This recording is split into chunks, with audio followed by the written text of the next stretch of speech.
Welcome back to AM Agenda. With me now, Labor MP Amanda Rishworth and Liberal MP Steve Ciobo. Good morning to you both. Good morning. Steve, first to you on this issue of civility in the political discourse. Tony Abbott said to the party room yesterday there should not be two warring sides. Greg Combay, as we heard just before the ad break, says that Mr Abbott's campaign against the carbon tax would suggest otherwise. Well, I mean, I think the government's a little bit precious, frankly. Of course, we need to have civil discourse. That goes without saying. What's important, though, is that Australians are heard. And I think that the fundamental problem here, the reason why there's a lot of anger bubbling to the surface is because Australians feel betrayed. They had a Prime Minister who said one thing before the election, 6 days out, there will be no carbon tax, and then it's doing the exact opposite. So, I think that it's is Tony Abbott doing a bit of that in suggesting, civility and not two warring sides within, but calling for a people's revolt in the debate on the carbon tax? Well, that's what's going on. I mean, I don't think there's anything wrong at all with recognising that there's a lot of anger in the Australian community. I mean, the key is to channel that anger in an effective way.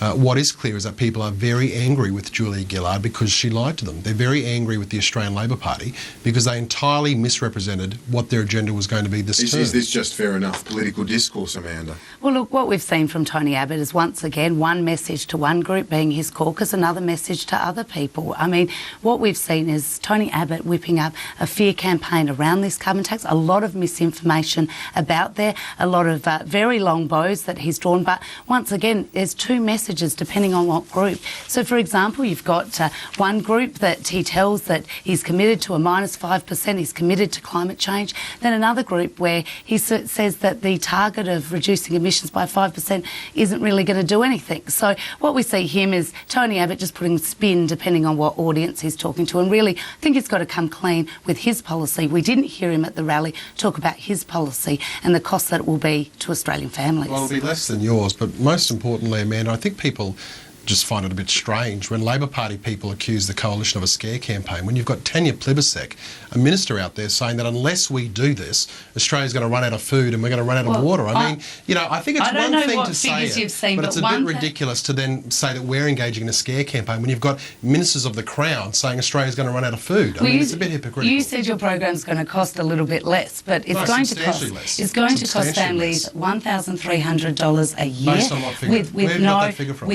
Where have you got that figure from? You certainly haven't announced your figures, but certainly from what we can ascertain... where have you got... You just said $1,800. What we where can have you got this ascertain, figure the from? cost to actually implement your policies, whether it's planting trees across the size of Germany... What does this cost? Let's just hear Amanda explain. Well, look, in terms of the cost that it would cost to do a number of your direct action policies, including planting trees over the size of Germany, it will cost, we've estimated, at $720 a you family, just said $1,300. which has been factoring in the cost of international permits. Now, Tony Abbott's then come out and said that we won't have international permits. That's not part of our system, policy on the run. So that has now made a figure of estimates being $1,300. He didn't talk about his policy at the carbon rally. If he's serious about this issue or seriously wanted to have a consistent message, get the facts on the table, he'd start talking about his direct action policy. But we've seen none of that.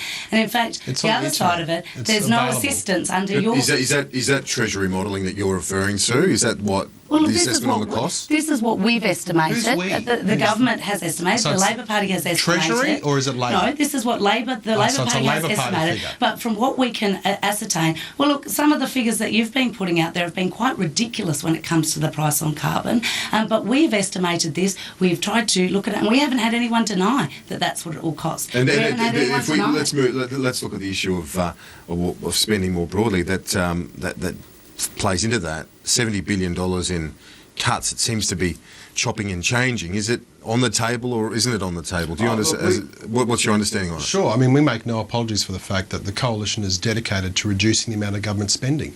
You've got to recognise that despite, sort of the hyperventilation of Labor Party officials, Kieran, if it was a figure of $70 billion, that's over the forward estimates, so that would be $70 billion of $1.5 trillion. Let's keep it all in proportion. What we're actually talking about is the coalition being committed to around about a 4 or 5% reduction in the government spending. So the coalition is, that $70 billion is what's being used? No, that's what some journalists have referred to, and obviously I'm not sitting around the shadow cabinet table and doing modelling to know how much it is, but I'm using that figure because that's what some journalists have used. That's a ballpark figure. That's the ballpark figure that's being used. Well, let's move on. Border protection. Last night, the Secretary of the Immigration Department, Andrew Metcalfe, seemed to question in this inquiry about the system whether or not mandatory detention is the right course of action. Now, this is a policy of both sides of politics, so I want to get your thoughts on it. He said, how do we manage reception? By this, I refer not only to the policy of mandatory detention, but to the broader issue of how we manage unauthorised arrivals at our border and how we manage our immigration network. Is immigration detention a deterrent? So it seems to be putting a question mark over the whole system. You're referring to policy conundrums in it. This is the head of the department. And we saw a poll this week saying most people prefer onshore processing. Is this a system where the government and the opposition, for that matter, are completely out of touch with what the bureaucrats and what the public are saying? Well, look, what the government's been has always been open to transparency in our immigration detention centres, and we have recognised and said publicly that the detention centres have been under pressure. That's why we've been working very hard to move people through the detention centre system. But we are committed. We think it's an essential part, and I think it's a bipartisan approach that mandatory detention is important for security checks, for health checks, and a whole range of things. But the Secretary of the Department doesn't think that that's necessarily the case. Well, I think you're taking the comments a little bit out of context there, but what he has said is this important? And we're saying, as I think a bipartisan approach, that we do believe that mandatory detention is important. That's not to say that we don't see that there are pressures on our detention system, and that's why, in terms of the Malaysian solution, we've looked at a way that we can actually look at breaking the systemic problem of the people smuggling model. So we are looking at a whole range of issues, but we have been moving people out of detention. In fact, we've reduced the number of people in detention by 60% at Christmas Island.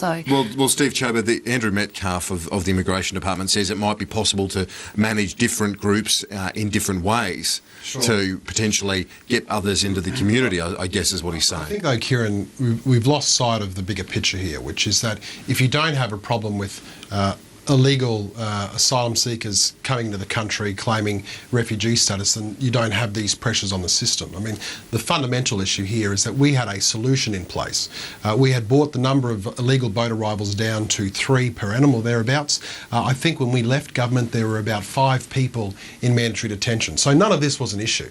Then what happened is that the Labor Party came in, they had this U-Butte idea, they changed all the laws, they made it 1,000 times more attractive to try to smuggle people into Australia. Now, as a consequence of Labor's changes, we've had over 12,000 people arrive and claim to be refugees. We've had over 230 boats that have arrived. So that's you're what saying the problem is. that Andrew Metcalfe wouldn't be asking these questions if it didn't get to that. Right. All right, let's move on. I don't want to get bogged down in that. Let's look at another issue.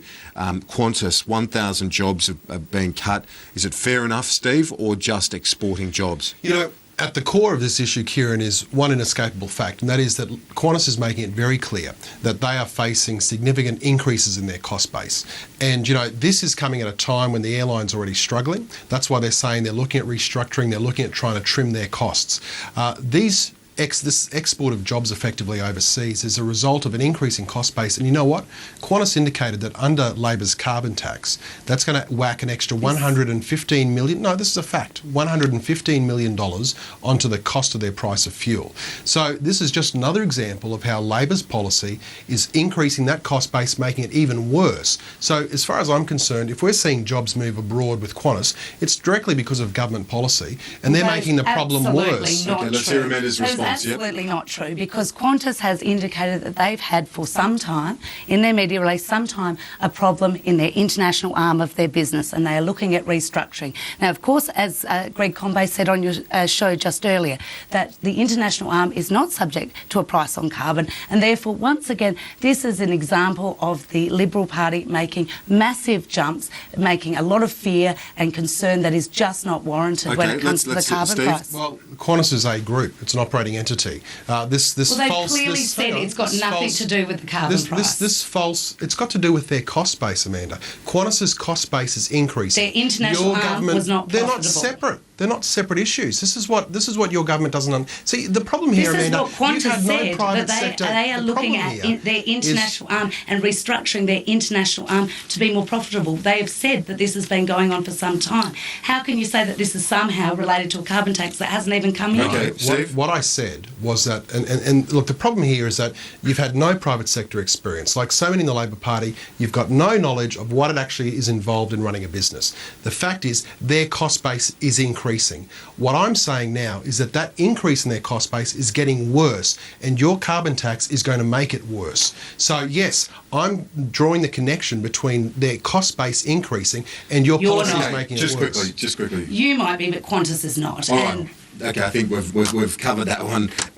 Let's one last issue I want to ask you about. Craig Thompson, the Labor MP. Did Senator Brandis urge Liberal MPs to avoid public comments on Craig Thompson's case? He's normally your opponent on this program. Did Senator Brandis urge coalition MPs to rein that in? No. What Senator Brandis said, and I mean this is in part of him, so I'm not sort of going to go on it at great length, but he cautioned that it is subject to potentially police investigation, so people should be cautious with their remarks. I mean, and I think that's just prudent advice. And I'm disappointed Craig hasn't turned up today. I mean, he is normally here on a Wednesday, but I think Craig's got some very important. I'd always welcome you, Amanda, but I'm just disappointed Craig's not here to give account of himself. I mean, I had a look this morning. This is the Statement of Members' Interests, and this is a document that was only lodged yesterday. Incidentally, the same day that Craig Thompson was mentioned in the newspapers, saying that the Labor Party had paid a portion of his legal costs. Now, we see today that there's allegations that the Labor Party actually gave him a loan. Now, that was required to be declared. So I'll be interested to see if he updates his register today to say that he's been given a loan. Because, I mean, I think, frankly, there's some bigger questions to be answered here now as well about whether Craig is providing the kind of detail to the Parliament that he's required to in order to comply with members' interests. Is there a nervousness in the government about all of this? Well, look, not at all. I think people do think that Craig Thompson, I certainly think Craig Thompson is doing a very good job as the member for Dobell, and I think he will continue to do that good job. I think there's been a bit in the media about, an incident that happened at a local function in his electorate, and I think, quite frankly, Craig's apologised, and I think we should move on from that. Is that the brothel, do you mean? What are you saying? No. There was a case at a rally where he felt he was being unfairly targeted, and he took it up with the organiser. I think you would know about that. It was on the... No, I wasn't sure if it was the brothel or the assault or whatever it was. So this is obviously an issue the coalition is keen to have pursued. We've seen senior Liberal figures urging prosecution of this case, but he's denying any wrongdoing. The issue is though, is it out of public the public interest, or is this simply about trying to bring down the government? No, I mean, we have very serious allegations being levelled at a member of Parliament. So, I mean, this is bigger than politics. This is about a member of Parliament who's had serious allegations levelled at them. Now, the issue, as far as I'm concerned, is I've seen instances where the story seems to have chopped and changed. Now, I understand with respect to the $2,500 or thereabouts of charges that were spent at a brothel, that he then made the remark that signature was forged. Well, if that's a forged signature, then that needs to be investigated. Well, this has been investigated. By the police? My understanding it's been investigated by the AEC and that it has been dropped. No, I'm talking about if someone is claiming that there's a forged signature on a credit card receipt, then that clearly is fraud, and that needs to be investigated by police. All right, let's wrap it up. We've covered quite a bit of turf this morning. Steve Ciobo and Andrew Schwerth, thank you for joining me. Thank you. And that's all for AIM Agenda. Join Ashley Gillen at lunchtime, 1:30 p.m. Eastern for Lunchtime Agenda. I'm Kieran Gilbert. Thanks for your company.